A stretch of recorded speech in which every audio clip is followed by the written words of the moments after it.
Pujilah Tuhan. Salam bagi kita semua.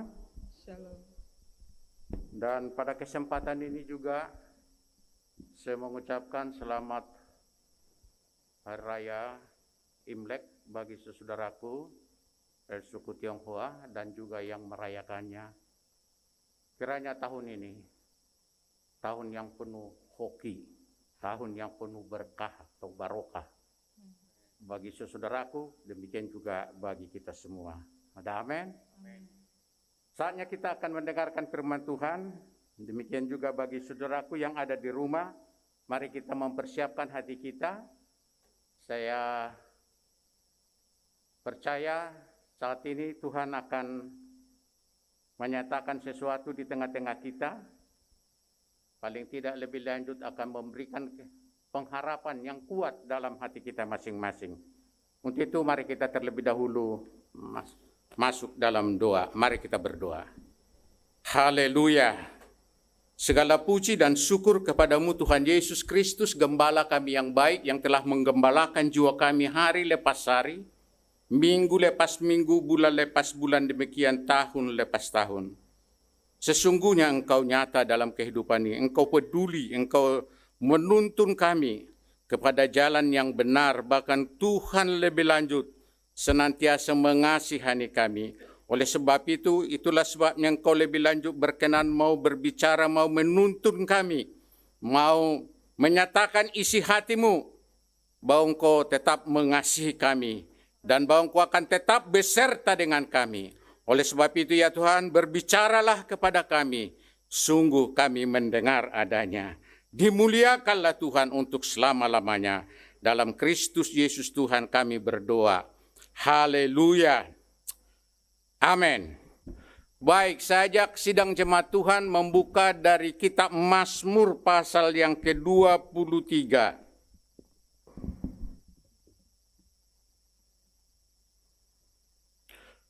Mazmur 23. Kalau minggu kedua, saya berbicara lebih lanjut dari kitab Yosua pasal yang pertama tentang keberhasilan atau keberuntungan, yaitu Yosua ada 4 hal. Waktu itu saya katakan Yosua berhasil lebih lanjut merebut tanah Kanaan, menduduki tanah Kanaan. Yosua berhasil lebih lanjut membawa bangsa Israel untuk beribadah, menyembah kepada Tuhan. Yosua berhasil lebih lanjut membuat di tengah-tengah Israel ada kedamaian dan ketentraman, tidak ada peperangan. Demikian juga Yosua berhasil membawa dirinya untuk tetap setia mengabdi beribadah kepada Tuhan, demikian juga seisi rumahnya. Karena di dalam Yosua pasal yang ke-24 ayat 15 desa dikatakan, tetapi aku dan seisi rumahku akan beribadah kepada Tuhan untuk selama-lamanya. Dia tantang orang Israel, pilihlah kepada siapa kamu untuk beribadah, apakah kepada dewa-dewa ilah-ilah yang di mana negerinya kamu rebut, kamu kuasai. Tetapi aku dan seisi rumahku akan beribadah kepada Tuhan. Sebagai tantangan waktu itu yang lalu, yaitu bagaimana seisi rumah tangga kita. Apakah kita sudah beribadah kepada Tuhan, dan apakah kita lebih lanjut mau setia untuk beribadah kepada Tuhan. Karena akhir perjalanan hidup kita ditentukan lebih lanjut sejauh mana kita setia, percaya, dan mengabdi kepada Tuhan. Pagi ini kita akan berbicara, mendengarkan firman Tuhan dari Mazmur pasal 23. Firman Tuhan berkata begini, atau kita sama-sama membacanya.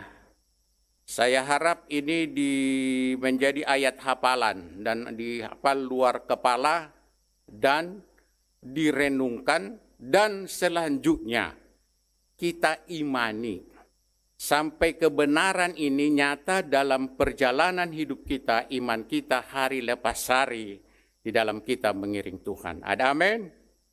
Mazmur 23 ayat 1 dan seterusnya.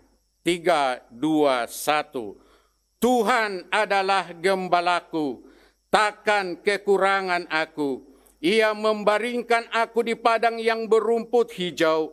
Ia membimbing aku ke air yang tenang. Ia menyegarkan jiwaku. Ia menuntun aku di jalan yang benar. Oleh karena namanya, sekalipun aku berjalan dalam lembah kegelapan, aku tidak takut bahaya, sebab Engkau besertaku. Gadamu dan tongkatmu, itulah yang menghibur aku. Engkau menyediakan hidangan bagiku di hadapan lawanku. Engkau mengurapi kepalaku dengan minyak. Pialaku penuh melimpah. Kebajikan dan kemurahan belaka akan mengikuti aku seumur hidupku. Dan aku akan diam dalam rumah Tuhan sepanjang masa. Kebenaran ini tentu sudah berulang-ulang disampaikan, termasuk juga oleh hambanya Pendeta Grace. Tapi pagi ini saya mau menyampaikan ini dengan melihat dari sisi tertentu, khususnya dari ayat yang pertama. Di sana dikatakan Tuhan adalah gembalaku, takkan kekurangan aku. Sebagai tema pada pagi ini ialah, jikalau Tuhan adalah gembala kita, kita takkan kekurangan. Atau saya bisa lihat beberapa versi yang bisa menolong kita dari ayat-ayat ini untuk lebih jelasnya. Umpamanya di dalam bahasa Indonesia sehari-hari dikatakan begini, Tuhan bagaikan seorang gembala bagiku, aku tidak kekurangan. Dalam firman yang hidup dikatakan begini, karena Tuhan adalah gembalaku, maka segala keperluanku terpenuhi. Selanjutnya di dalam Alkitab yang terbuka, Tuhan adalah gembalaku, aku tidak kekurangan apapun. Satu nas lagi dari terjemahan lama. Tuhan itulah gembalaku, maka tiada aku akan kekurangan suatu pun. Dan dari bahasa aslinya,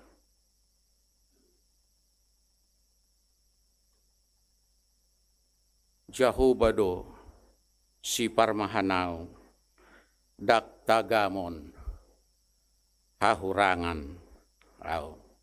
Saudara nanti bisa lebih lanjut baca menurut bahasa kita masing-masing, bahasa ibu dan sebagainya, supaya lebih jelas.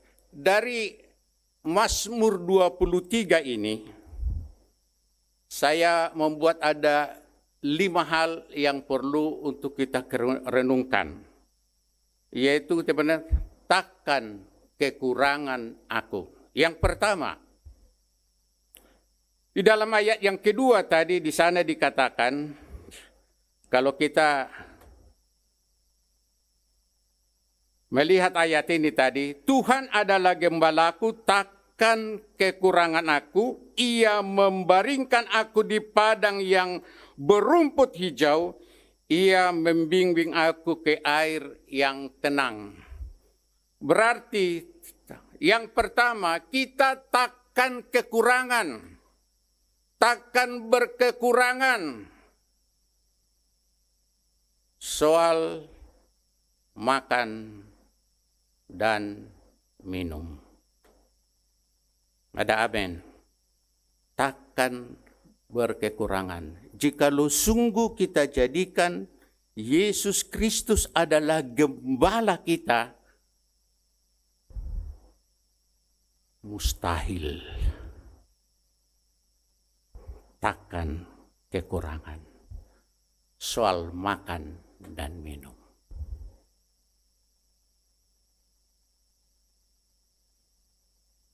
Mungkin banyak kita berkata, kok banyak umat Tuhan yang berkekurangan, yang kelaparan, bahkan yang mati oleh karena kelaparan. Yang mau saya katakan begini untuk menjawabnya.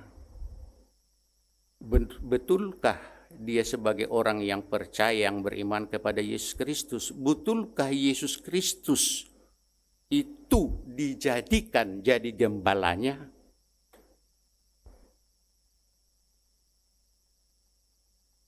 Kalau bicara soal makan dan minum, di dalam ayat ini dengan jelas dikatakan dibawa kepada rumput yang hijau. Berarti sebenarnya dibawa kepada suatu keadaan, situasi secara ininya berkelimpahan. Dia kan rumput yang hijau. Bahkan dibaringkan di rumput yang hijau. Ada istilah di yang ini sehari-hari dikatakan begini, seperti tikus yang jatuh ke lumbung padi gitu. Artinya dia ada di tempat yang berlimpah soal makanannya. Tidak perlu khawatir, tidak perlu cemas.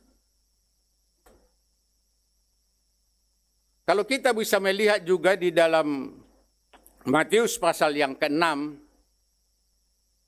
bicara soal lebih lanjut di mana sering umat manusia mencemaskan, mengkhawatirkan soal makan dan minum, pakaian, atau kebutuhan sehari-hari, kesejahteraan sehari-hari.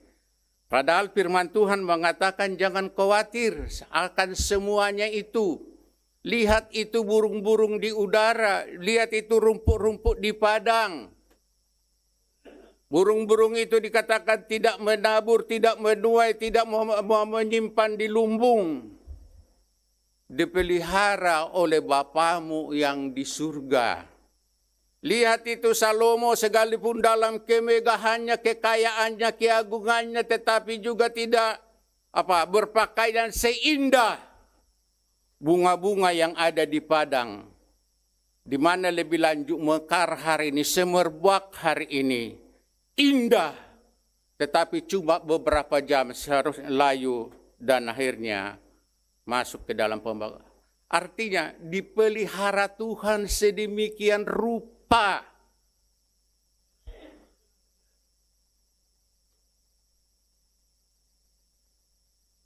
Sedangkan soal makan dan minum dan sebagainya dikatakan yaitu sikap gaya hidup, yaitu orang-orang yang tidak mengenakan Allah, orang yang tidak percaya kepada Tuhan, orang yang ada dunia, tetapi dikatakan bagi kita orang yang percaya sebenarnya peran kita, tugas kita yang perlu untuk kita cari, utamakan dalam hidup ini, kerajaan Allah serta kebenarannya. Ada amin. Siapa di antara kita oleh karena mengeluh, khawatir, cerita kepada mertua, cerita kepada teman satu gereja, bantu doa ya. Kami ada beras cuma tinggal 1 liter di rumah, padahal cucuku 6. Belum lagi suamiku kalau makan itu 1 liter 1 hari gitu. Dengan kita cerita seperti itu, apakah ada jalan keluar?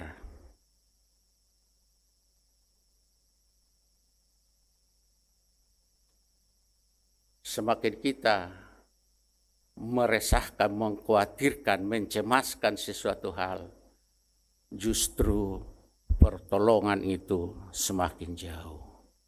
Tapi sebaliknya, semakin kita mencari Tuhan, apa yang menjadi kehendaknya dan hidup di dalam kebenaran, itu menjadi jawaban. Berikutnya, kalaupun kita diperhadapkan hari tertentu, saat tertentu seperti Paulus, ada kalanya dia katakan, berapa kali dalam kelaparan, tidak makan, tidak minum, diperhadapkan dengan berbagai tantangan, ancaman, dan sebagainya. Itu bukan karena lebih lanjut perbendaharaan di surga lagi kosong. Itu tidak berarti lebih lanjut bahwa Tuhan Allah yang besar, Allah yang setia itu ingkar janjinya atau tidak sanggup lagi memelihara kita. Kalau dalam hal-hal seperti itu, saya punya pandangan saya lihat dari firman Tuhan khususnya umpamanya.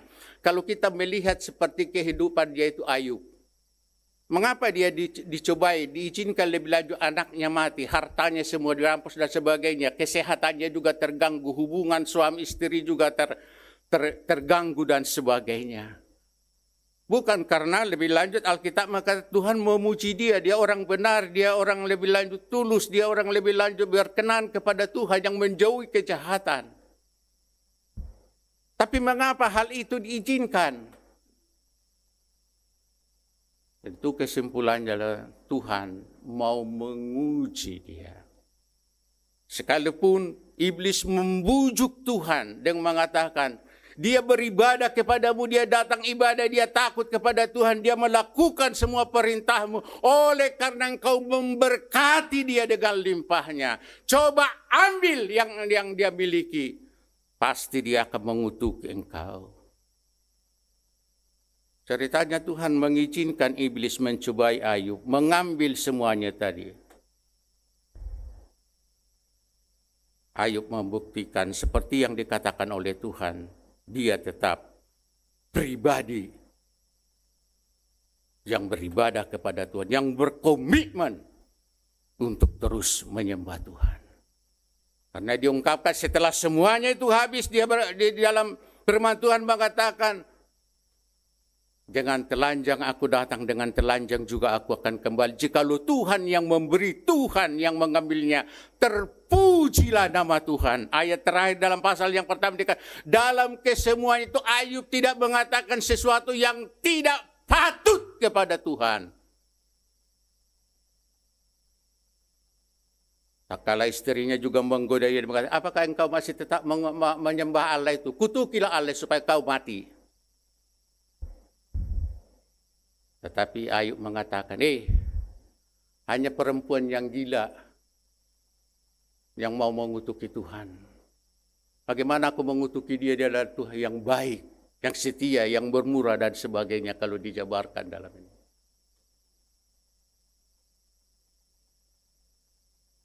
Menguji. Tentu tidak lain, bukan saja untuk kepentingan Ayub, tetapi juga bagi kita yang hidup di dalam iman dan pengharapan kepada Tuhan, supaya ada menjadi suatu patron, teladan, contoh yang nyata dalam kehidupan ini. Ada amin. Yaitu contoh dalam hal apa? Iman itu dapat mengalahkan segala sesuatunya. Soal lapar, soal enggak makan juga tidak bisa memisahkan kita daripada Tuhan. Iman pengharapan kepada Tuhan. Itu perlu untuk terus dibangun dalam kehidupan ini. Dalam Matius pasal 6 ayat 27 dikatakan, siapakah di antara kamu yang karena kekhawatirannya dapat menambahkan sehasta saja pada jalan hidupnya?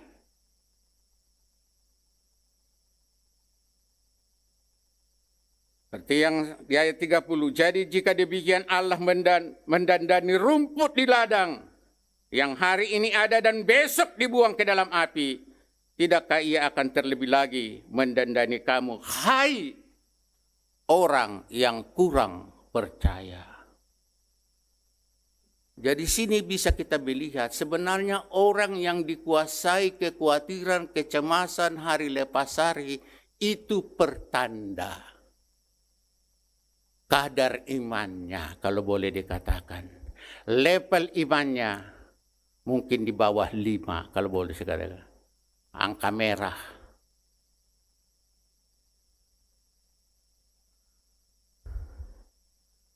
Karena itu adalah kebiasaan, gaya hidup orang-orang yang tidak mengenal Tuhan. Ada amin? Ini tidak berarti saudaraku dalam hal tertentu saudara mengeluh. Aduh gimana ya.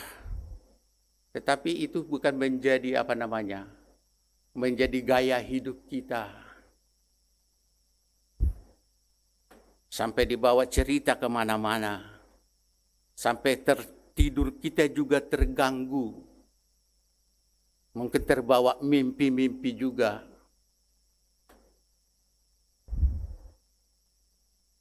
Lebih daripada itu juga bisa merancang juga suatu skenario.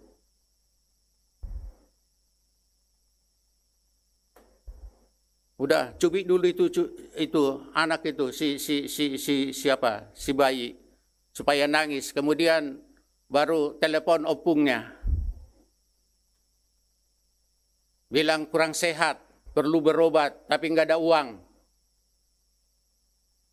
Dibuat skenario seperti itu.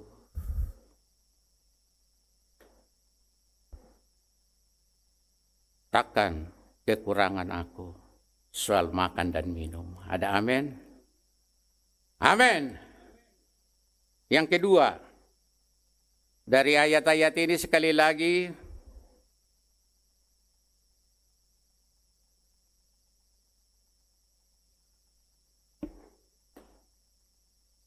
yang kedua dari ayat ini,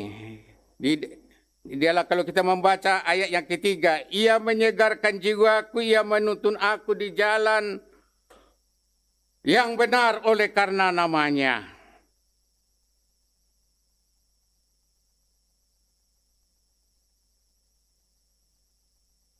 Dalam hal ini yang kedua, takkan kekurangan mengenai kesegaran, kesejukan jiwa kita. Dalam hal ini kalau saya melihat dalam ayat-ayat ini gimana lagi nih? Macet. Ya, bagian yang kedua sekali lagi, takkan kekurangan mengenai bimbingan dan tuntunan Tuhan. Kalau di dalam Yesaya pasal 9 ayat 5 dan 6 yang selalu dikumandangkan bulan raya Natal, bahwa dia adalah apa? Penasehat ajaib. Ada amin. Di dalam Yohanes pasal yang ke-10 ayat 4, jika semua dombanya telah dibawanya keluar, ia berjalan di depan mereka dan domba-domba itu mengikuti dia karena mereka mengenal suaranya. Lihat ini, Yesus dia itu berjalan di depan yaitu umatnya. Dia yang membuka jalan. Dalam arti tidak akan tersesat. Nah, apalagi tadi kita membaca dalam ayat yang pertama, ayat yang kedua, dibawa kepada rumput yang hijau, kepada air yang tenang. Atau saya balik dulu kepada poin yang pertama, takkah kekurangan soal makan dan minum. Kalau kita membaca di dalam Yesaya 55 ayat 1 dan 2, dikatakan begini, ayo hai semua orang yang haus, marilah dan minumlah air. Dan hai orang yang tidak mempunyai uang, marilah, terimalah gandum tanpa uang pembeli dan makanlah. Juga anggur dan susu tanpa bayaran. Mengapakah kamu belanjakan uang untuk sesuatu yang bukan roti, dan upah jerih payahmu untuk sesuatu yang tidak mengenyangkan? Dengarkanlah aku, maka kamu akan memakan yang baik, dan kamu akan menikmati sajian yang paling lezat. Dalam ayat yang kelima dia juga, di hadapan musuhku disiapkan hidangan.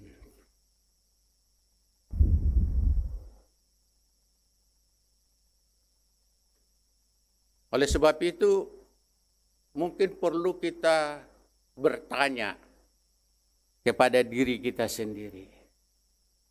Kalau demikian, mengapa dalam perjalanan hidup saya lebih banyak mengalami kekeringan, musim kekeringan, musim kemarau?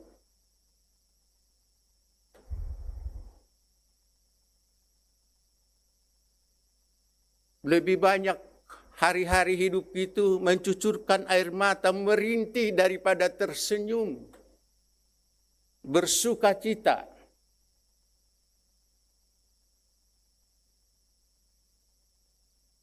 Saya percaya sepenuhnya apa yang dikatakan oleh Tuhan. Atau yang dikatakan oleh Daud, Tuhan adalah gembalaku, takkan kekurangan aku. Karena apa? Dia sendiri sebagai gembala. Dia begitu menaruh perhatian kepada dombanya, gembalaannya.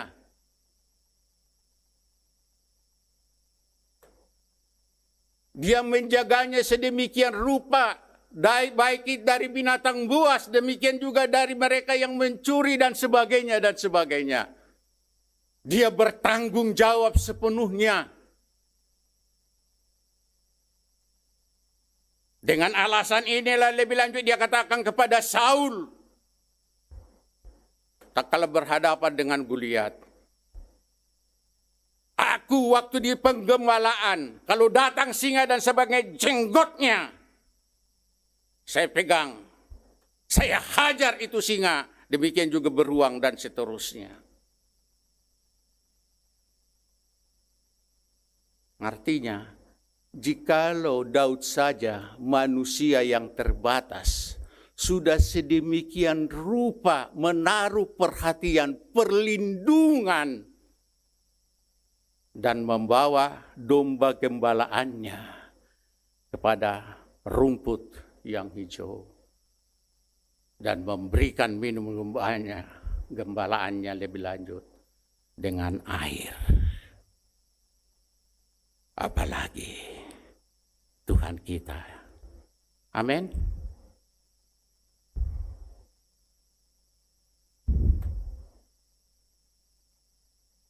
Takkan kekurangan mengenai bimbingan dan tuntunan.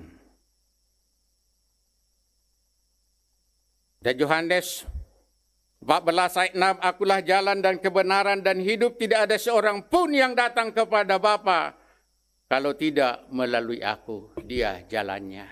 Dia yang akan menuntun kita, dia berjalan di depan, dia akan membimbing kita. Bukan saja dia lebih lanjut dalam kehidupan sehari-hari, dalam menyelesaikan persoalan dalam kehidupan sehari-hari, tetapi juga menuntun kita, membawa kita kepada Bapa di surga.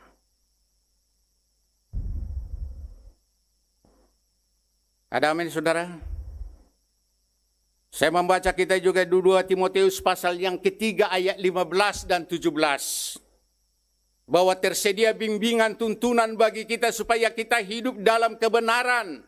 Supaya kita hidup berkenan kepada Tuhan. Supaya kita tidak disesatkan oleh dunia ini. Dikatakan 2 Timotius 3 ayat 15 dan 17. Ingatlah juga sejak dari kecil engkau sudah mengenal kitab suci yang dapat memberikan hikmat kepadamu dan menuntun engkau kepada keselamatan oleh iman kepada Kristus Yesus. Segala tulisan yang diilhamkan Allah memang bermanfaat untuk mengajar, untuk menyatakan kesalahan, untuk memperbaiki kelakuan, dan untuk mendidik orang dalam kebenaran.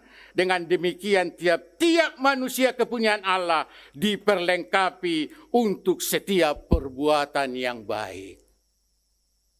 Tersedia dengan limpahnya bimbingan dan tuntunan dari Tuhan, baik melalui firman-Nya. Dia akan memberikan hikmat, dia akan memberikan pengetahuan, dan banyak hal lebih lanjut. Perkara-perkara surgawi, sehingga kita berkenan kepada Tuhan. Bahkan dikatakan tadi, dipersiapkan untuk melakukan sesuatu yang baik. Ada amin? Jadi enggak hanya soal makan saja. Bukan hanya soal kebutuhan hari ini. Dalam soal makan dan minum. Yang ketiga. Dalam ayat-ayat ini tadi kita baca juga. Takkan kekurangan soal perlindungan dan pemeliharaan Tuhan Ia menyegarkan jiwaku, ia menuntun aku di jalan orang benar oleh karena namanya. Sekalipun aku berjalan dalam lembah kekelaman, aku tidak takut bahaya sebab engkau besertaku, gadamu dan tongkatmu. Itulah yang menghibur aku. Dengan banyaknya ancaman yang menteror jiwa saudara, yang membuat saudara takut.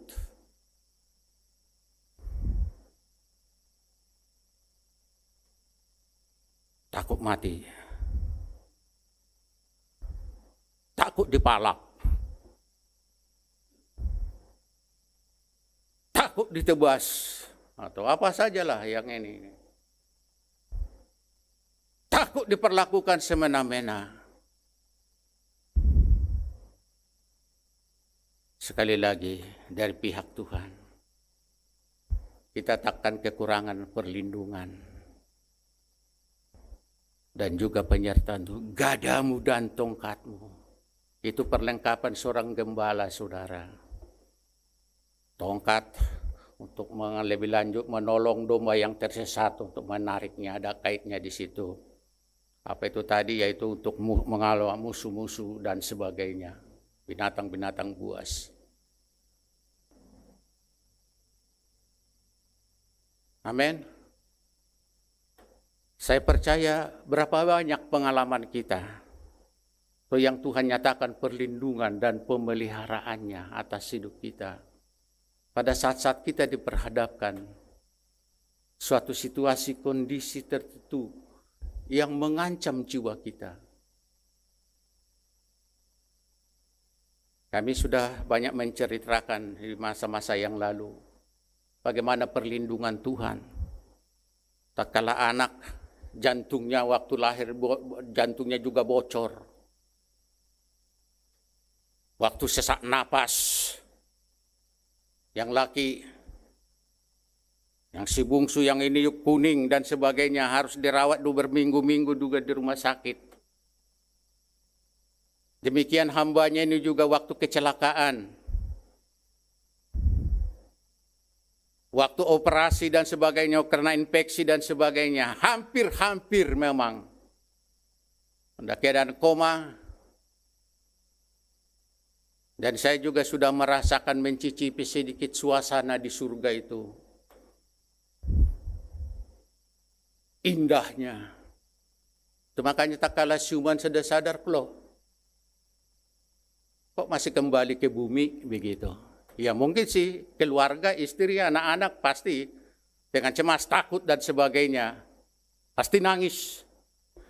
Tapi saya di dalam kondisi seperti itu, dalam keadaan tidak sadar, sekali lagi merasakan suasana surga indahnya. Bahkan mendengar suara dari surga. Jangan takut hambaku, aku beserta dengan engkau. Amin. Dialah perlindungan kita. Haleluya. Amin.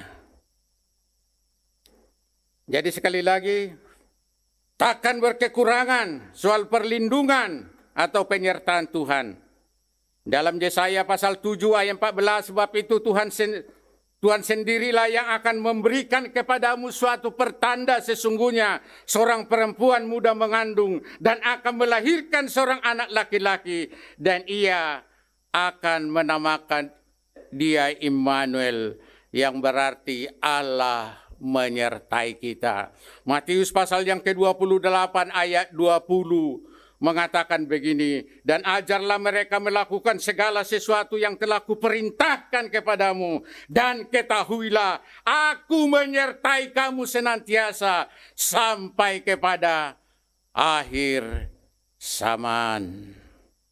Bukan sampai hanya tahun 23 yang dicemaskan, yang penuh dengan kegelapan, penuh dengan kesuraman dan sebagainya, sampai kepada akhir zaman, sampai kepada kedatangan Tuhan yang kedua kalinya, sampai untuk selama-lamanya, karena kita akan dibawa juga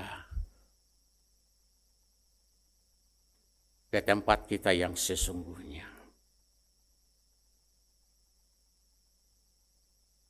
Yang keempat, takkan kekurangan.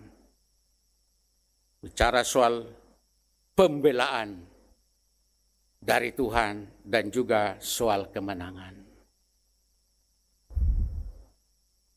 Karena di dalam ayat ini tadi dikatakan,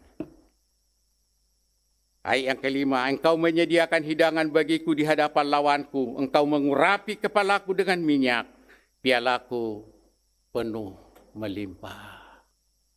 Dalam Roma pasal 8 ayat 37 katakan kita lebih daripada pemenang. Amin. Lebih daripada pemenang. Dan yang terakhir, bagian yang kelima dalam ayat-ayat ini. Dengan jelas lebih lanjut dikatakan begini. Takkan kekurangan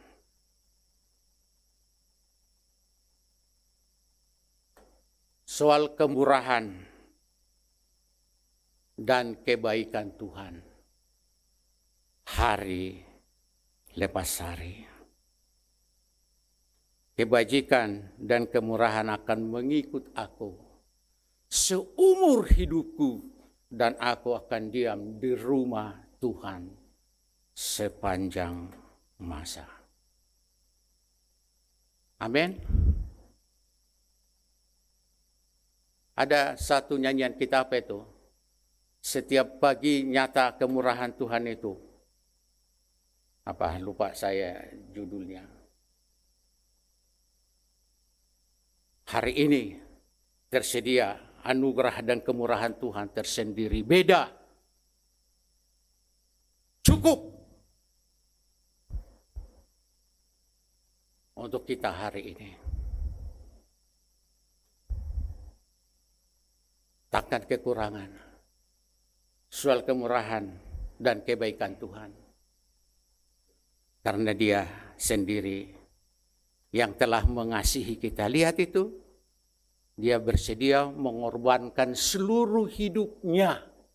Kalau kita membaca di dalam Filipi pasal yang kedua dengan jelas di situ tentang kasih Tuhan. Kalau kita membaca lebih lanjut di dalam Mazmur pasal yang, Roma pasal yang ke-8. Roma pasal yang ke-8, saya mengajak kita melihat ayat 32 dikatakan begini. Roma pasal yang ke-8, ayat 32. Ia yang tidak menyayangkan anaknya sendiri, tetapi yang menyerahkannya bagi kita semua. Bagaimanakah mungkin Ia tidak mengaruniakan segala sesuatu kepada kita bersama-sama dengan Dia?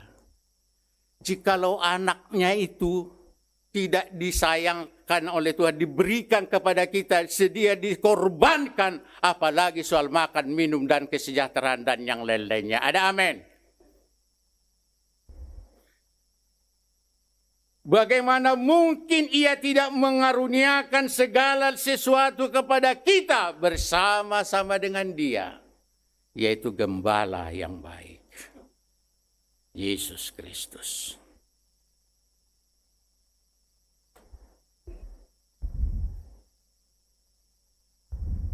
Dan yang terakhir, dikatakan Tuhan apa? Akan menyertai kita. Sekali lagi dengan jelas tadi, takkan kekurangan tentang kemurahan dan kebaikan Tuhan seumur hidup kita. Saudara bisa juga melihat nanti dalam Mazmur 91 dan Mazmur 121.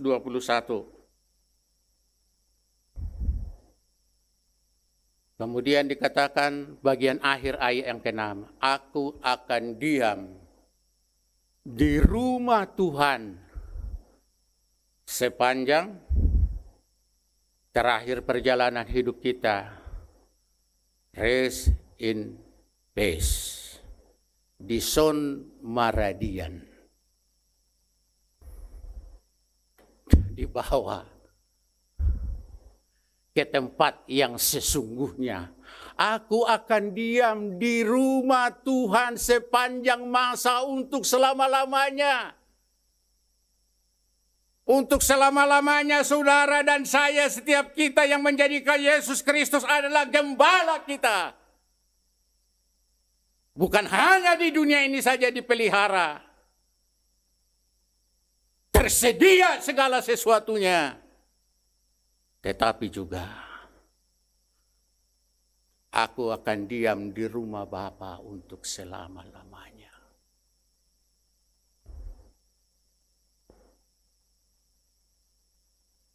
Wahyu pasal 14, 13 kata, berbahagialah mereka yang meninggal di dalam Tuhan sejak sekarang ini, kata roh.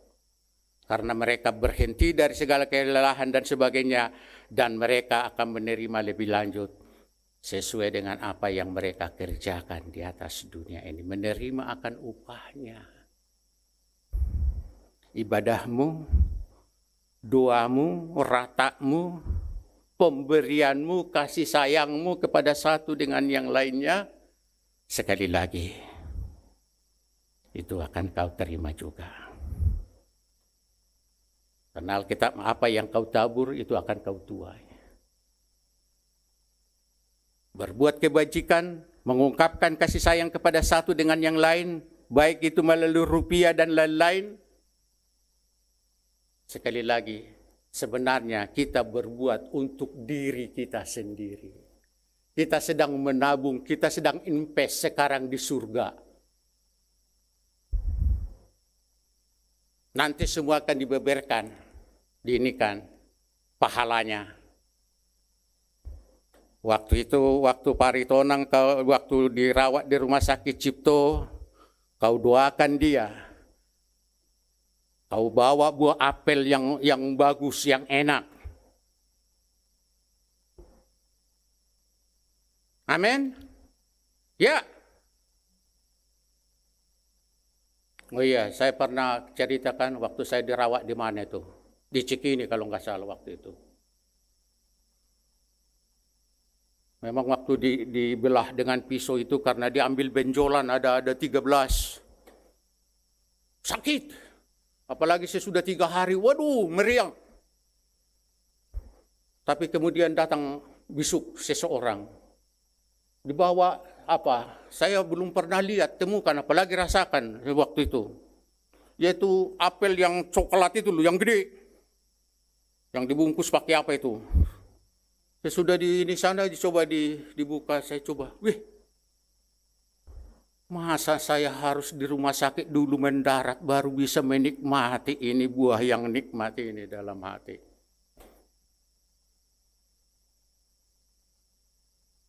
Jadi akhirnya saya simpulkan, saya mendarat di situ supaya juga diberi saya kesempatan juga anugerah untuk menikmati buah itu.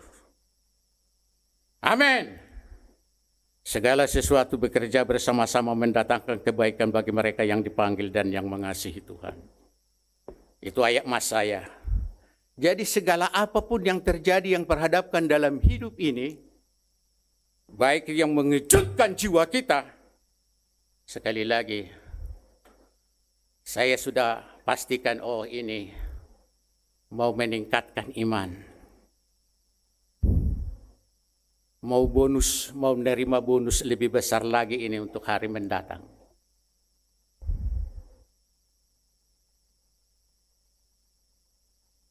Saya beberapa kali pengalaman begini. Kalau saya ada proyek pribadi, khususnya di keluarga, contohnya lah, bikin rumah di Malimpeng itu tanpa pamit sama istri, tanpa tanya juga ada uangnya atau apa segala macam, enggak ini. Pokoknya panggil tukang, aku bikin rumah lebarnya 8 meter, panjangnya 11 meter di luar dapur. Oke Pak, mereka kerjakan di sana ini sebagainya. Butuh sekian setiap minggu, setiap bulan dan sebagainya. Pokoknya ini ada aja.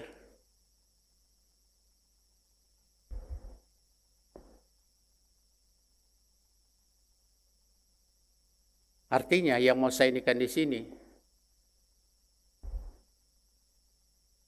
kerinduan hati saya dan sebagainya, Tuhan wujudkan juga. Tuhan kabulkan juga. Tuhan yang menyediakan, Tuhan yang mencukupi. Enggak ada utang. Kalau saya hitung-hitung ini ya kurang lebih 300 juta 2018. Waktu masa apa itu, sepak bola ASEAN, apa namanya, olahraga itu. Sesudah selesai, kayak bermimpi. Kok bisa ya? Padahal nggak ada uang waktu itu. Saya pegang dalam arti simpanan ini. Hanya terakhir memang, udah ini ada tutupan untuk tukang. Baru saya bilang sama istri, pakai dong duitnya 25-an. Kira-kira begitu. Jadi maksud saya saudaraku, ini nas ini sekali lagi saya sudah alami di dalam kehidupan sehari-hari. Dalam segala hal Tuhan ikut campur. Amin. Memang ada kalanya kita dibawa kepada situasi kondisi tertentu supaya hati kita agak dikejutkan sedikit. Dengan demikian kita teriak.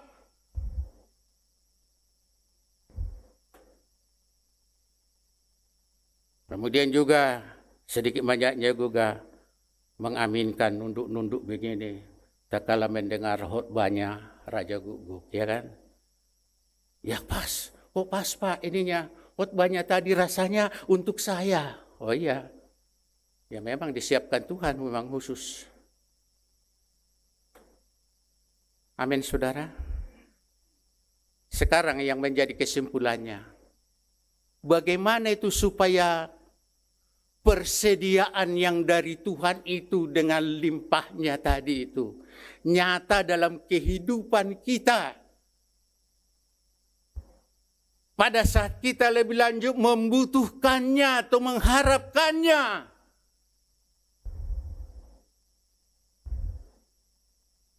Dalam hal ini mari kita sadari, kalau Tuhan dikatakan Tuhan Yesus Kristus adalah gembala yang baik, sadarilah bahwa kita adalah apa? Dombanya.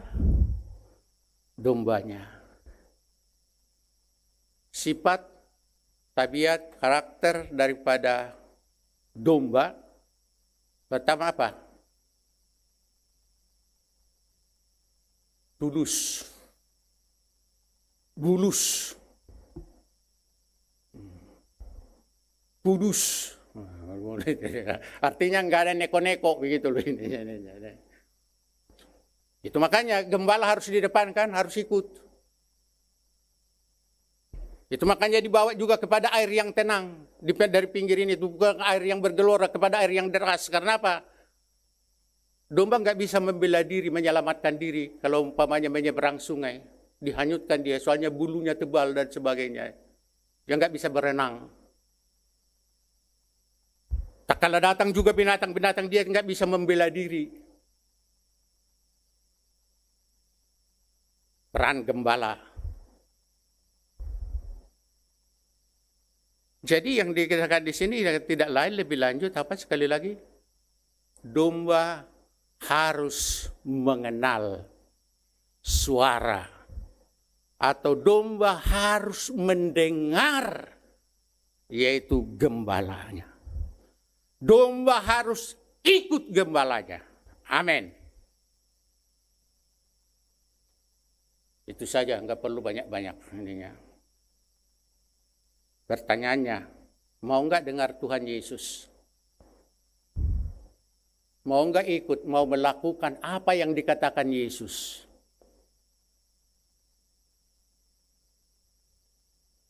Kalau berontak, berarti posisi kita bukan domba, kambing.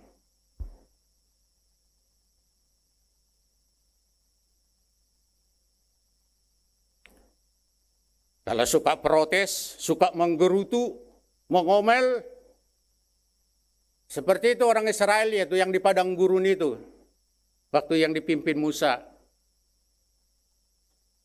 Baru lihat mujizat-mujizat, begitu banyak mujizat nyatakan di Mesir. Ada 10. Lihat juga mereka dilepaskan, ada mujizat lebih lanjut, dibelah laut ini, mereka bisa berjalan di tanah yang kering. Setelah di seberang sana, kemudian 3 hari sudah itu mereka berangkat. Nggak dapat air, menggerutu. Musa, Tuhan bawa kita ke sini padang gurun supaya mati kehausan ya di sini ya. Mereka mau lempari Musa. Untung di jemaat pagi, enggak ada yang saya lihat baru mengangkat batu untuk melempari gembalanya. Paling dilempari dengan bapau, ya kan? Setiap minggu ketiga dilempari. Haleluya. Dengar, gembala saudara. Gembala agung kita yaitu Yesus Kristus. Ikut, turut. Amin.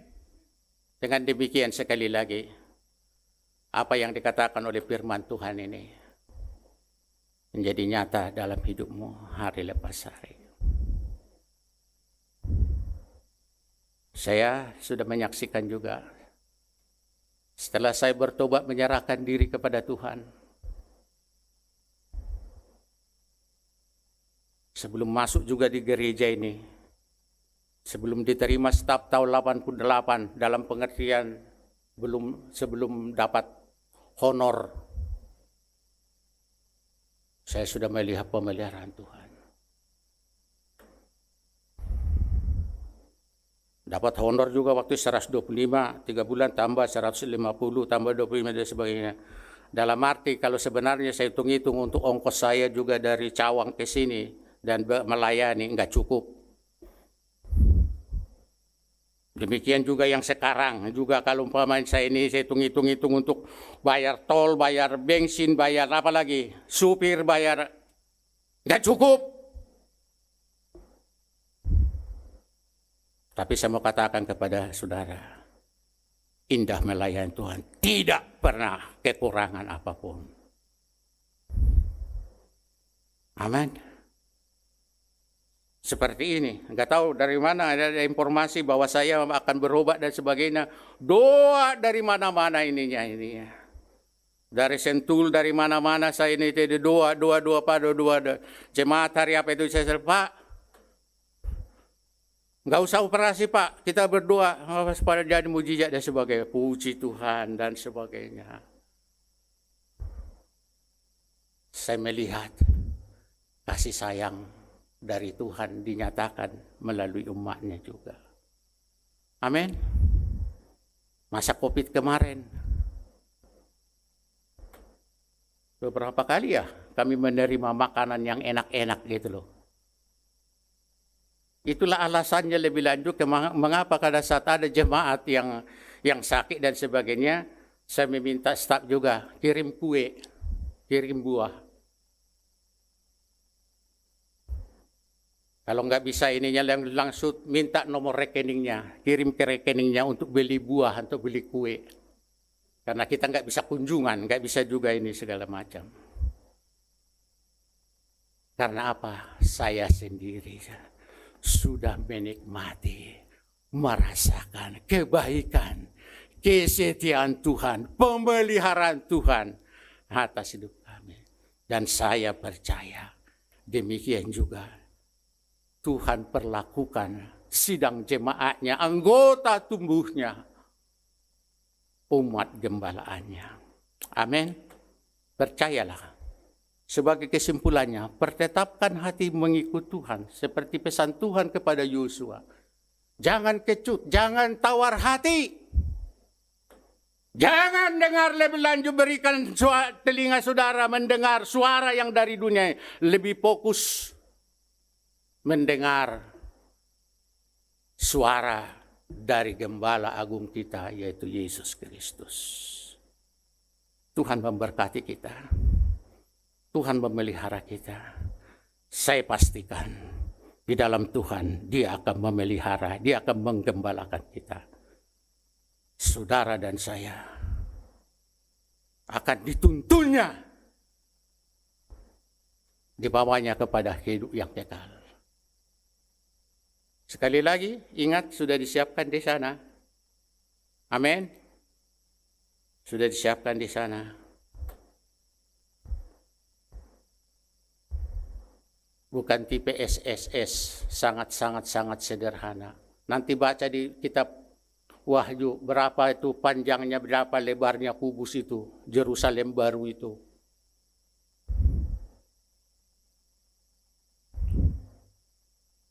Tuhan memberkati kita semua.